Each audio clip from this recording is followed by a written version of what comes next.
mergo mudilal sinom-nom. Pemene sing gunang penerus lah.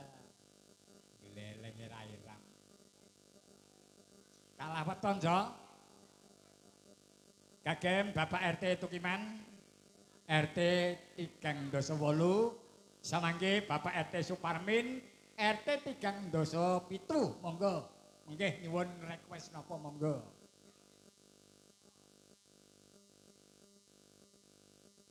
Ayo. Silakan. Oh. Ya, ora dadi ngopo. Monggo ibu-ibu sing badhe nyekar utawi badhe tetembangan utawi beksa monggo Pak. Nggone dhewe diregengke dhewe. Nggih monggo Bu. Atase morong RT. Lah nggih. Iso RT ya Pak ya. Iso nanggap wayang, iso nanggap klonengan. Klonengan nggih. Milih gonge Banyuning. Banyuning. Ya jan elok-elok. Pak Bayan.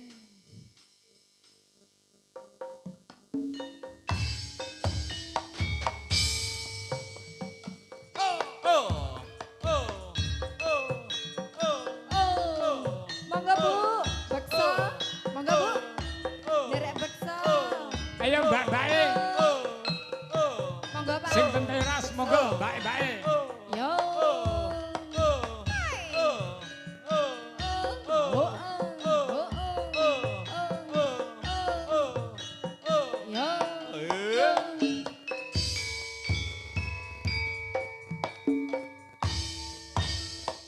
Wis kadung sayang, wis kadung berjuang, ati wis nyaman rasito.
senajan klonengan mengikuti arus lagu dangdut yang model sekarang bisa diikuti oleh gong.